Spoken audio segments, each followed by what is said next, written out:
বাংলাদেশের 1.5 মাসের শিশু থেকে 90 বছরের বৃদ্ধ পর্যন্ত মানুষের মনে এই পতিত স্বৈরাচারের ব্যাপারে যে ঘৃণা, তাদের ব্যাপারে তাদের যে আপত্তি, এটা আরো 100 বছরে নিষ্পত্তি হবে বলে আমি মনে করি না। তবে এই সময়ের সবচেয়ে অগ্রাধিকার কাজ, জনপ্রিয় দাবি হচ্ছে এই পতিত স্বৈরাচারকে পাশের দেশে রেখে আমাদের দেশের বিরুদ্ধে ষড়যন্ত্রের সুযোগ দেয়া বন্ধ করতে হবে।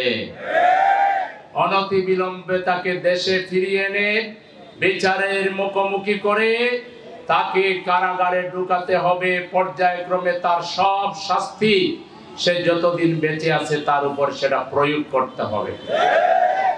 এবং তার সঙ্গে সাথী, তার যে দূষর যারা তিনটা পার্লামেন্টে ডজন মন্ত্রী আর হাজার খানেক অবৈধ যে এমপি, এদেরকে চিহ্নিত করে এদের বিরুদ্ধে মামলা করে তদন্তপূর্বক দোষীদেরকে অবশ্যই বিচারের কাঠগড়ায় দাঁড় করাতে হবে।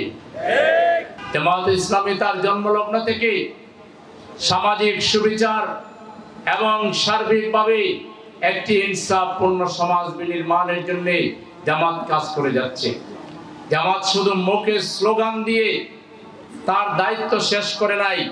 জামাত ইসলামী 12 মাস সব সময় কিভাবে এই সমাজের মানুষের কল্যাণ করা যায়, বিশেষ করে আমাদের আগামী দিনের কাণ্ডারি জাতির ভবিষ্যৎ ছাত্র, তরুণ, যুবকদেরকে কিভাবে চরিত্রবান নাগরিক হিসাবে গড়ে তোলা যায়, তার জন্য সব সময় কর্মসূচি হাতে নিয়েছে। আমরা যদি আমাদের যুব সমাজকে ঘৃণা না করে, তাদের যে কিছু কাজ যেগুলো আমরা পছন্দ করি না, এই কাজগুলো তাদেরকে কে শিখিয়েছে, কে তাদের হাতে অস্ত্র তুলে দিয়েছে, কে তাদের হাতে মাদক তুলে দিয়েছে, কে তাদের হাতে ইয়াবা তুলে দিয়েছে, আসুন সেই কালপিটদেরকে আমরা চিহ্নিত করি। ওদেরকে চিহ্নিত করে ওদের বিরুদ্ধে আমরা আমাদের কার্যকর সম্মিলিত ভূমিকার মাধ্যমে আমরা সমাজ সংশোধনে আমরা সকলে ঐক্যবদ্ধ হয়ে কাজ শুরু করি। আমার তরুণ যুবকদেরকে মসজিদে ঢুকিয়ে দিয়ে, তাদেরকে ভালো মানুষ বানিয়ে, তাদের হাতে কাজ তুলে দিয়ে, এই ছাত্র যুবকদেরকে যদি বলা হয় তোমরা পাড়ায় মহল্লায় পাহারা দাও, কারা মুসলমান নামাজ পড়ে না এদেরকে নামাজে নিয়ে আসতে হবে।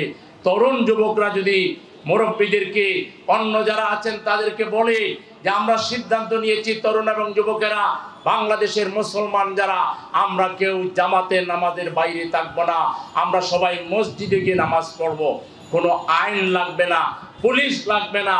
তরুণ আর যুবকদের আহ্বানে আমাদের অন্যান্য লোকেরা সবাই দলে দলে মসজিদে চলে যাবে। রাজনীতির ওই যে দুর্বৃত্ত পরায়ণ যে অংশটা রয়েছে, তাদেরকে আমরা পরিষ্কার বলতে চাই, রাজনীতিকে ব্যবসা হিসাবে নেওয়া বন্ধ করুন। রাজনীতি কোনো ব্যবসার নাম নয়। রাজনীতি হইল নিজেকে জনগণের জন্য বিলাইয়া দেওয়ার নাম, নিজের 2 পকেটকে জনগণের জন্য বিলিয়ে দেওয়ার নাম। রাজনীতি হচ্ছে মানুষের প্রতি ভালোবাসার নাম। রাজনীতি হচ্ছে মানুষকে ভালোবাসার নাম, সম্মান দেওয়ার নাম। রাজনীতি হচ্ছে মানুষের কল্যাণের নাম। মানুষের পকেট কেটে, চাঁদাবাজি করে, টেন্ডারবাজি করে, বাজার সিন্ডিকেট করে, পরিবহন সিন্ডিকেট করে, সন্ত্রাস করে, পকেট বাড়ি করে নিজের পরিবার, দল, স্বজনদেরকে নিয়ে পাল্লা বাড়ি করবেন, এই রাজনীতির কবর বাংলাদেশে হয়ে গেছে। এখনো যারা দিবা স্বপ্নে আছেন তাদেরকে বলতে চাই, এই দিবা স্বপ্ন থেকে আপনারা বেরিয়ে আসুন। আল্লাহর আকাশের নিচে আর জমিনের উপরে কোনো ভয় আছে? আপনারাও একসময় চাপে ছিলেন, আমরাও চাপে ছিলাম। আমরা চাপ অগ্রাহ্য করে রাজপথে ছিলাম, লড়াই করেছি, প্রতিটা অন্যায়ের প্রতিবাদ করেছি। 1 সেকেন্ডের তরেও বাতিলের কাছে, অন্যায়ের কাছে আমরা আপোষ করি নাই। আপোষের প্রস্তাব ছিল, থ্রেট ছিল, লোভ ছিল, বহু কিছু বলা হয়েছিল। আমরা এক আল্লাহর উপর ঈমান এনেছি, হয় আল্লাহর পথে শহীদ হব, আর নয় গাজী হয়ে বাংলাকে মুক্ত করে আমরা ইনসাফের বাংলায় পরিণত করব। এই সরকার কি বৈষম্য দূর করে সব দাবি পূরণ করার জন্য আসছে? এই সরকার আসছে হলো একটা নিরপেক্ষ নির্বাচনের ব্যবস্থা করে যাতে আমরা যে ভোটের অধিকার হারিয়েছি ওটা ফিরিয়ে দিতে পারি। এই জন্য তো তাদেরকে কাজের সুযোগ দিতে হবে, সংস্কারের জন্য তাদেরকে সহযোগিতা করতে হবে, তা না করে উল্টা রাস্তায় আন্দোলন। আমরা এই সরকারকে বলবো, আমরা বৈষম্য বিরোধী ছাত্র জনতা আপনাদের সাথে আছি, আপনারা আরো শক্ত হন, আরো কঠোর হন। আমরা আন্দোলনকারী ভাইদেরকে বলবো, আপনারা আমাদের দেশের নাগরিক, আল্লাহর ওয়াস্তে এনআরকি ক্রিয়েট করে দেশে আপনারা কোনো ধরনের কোনো বিশৃঙ্খলা করার চেষ্টা করবেন না। আমরা কোনো বিদ্বেষ ছড়াবো না, ঘৃণা ছড়াবো না, বিভক্তি তৈরি করব না। আমরা হাতে হাত রেখে, কাঁধে কাঁধ রেখে দেশ গড়ার রাজনীতি আমরা সবাই মিলে করবো ইনশাআল্লাহ। আপনারা এই এলাকার প্রত্যেকটা নাগরিকের কাছে যাবেন, বিগত আন্দোলনে যারা আহত হয়েছে, ক্ষতিগ্রস্ত হয়েছে, বিভিন্নভাবে তাদের পাশে দাঁড়াবেন, শহীদ পরিবারের পাশে দাঁড়াবেন, আহত পরিবারের পাশে দাঁড়াবেন। আপনারা যারা এই এলাকায় এখনো অসহায় গরিব মানুষ আছে তাদের খোঁজখবর আমাদেরকে দিবেন। আমরা আমাদের কর্জে আসানা ফান্ড থেকে, আত্মকর্মসংস্থান ফান্ড থেকে, আমরা আমাদের পুনর্বাসন কর্মসূচি থেকে তাদেরকে সহযোগিতা করে তাদেরকে দাঁড় করাইয়া দেব আমরা ইনশাআল্লাহ। আমরা খালি ক্ষমতায় গেলেই করব না, ক্ষমতার বাইরে আমরা বহু কিছু করেছি। আমরা বিভিন্ন ব্যাংক, বীমা, অর্থনৈতিক প্রতিষ্ঠান করেছি, শিক্ষা প্রতিষ্ঠান করেছি, সামাজিক প্রতিষ্ঠান করেছি।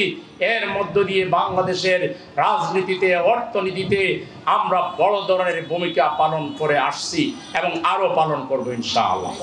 সুতরাং আজকের এই যুব সমাবেশ যারা আয়োজন করেছেন তাদেরকে ধন্যবাদ। এই ধরনের সমাবেশ আপনারা কন্টিনিউ করবেন, কালচারাল অনুষ্ঠান করবেন।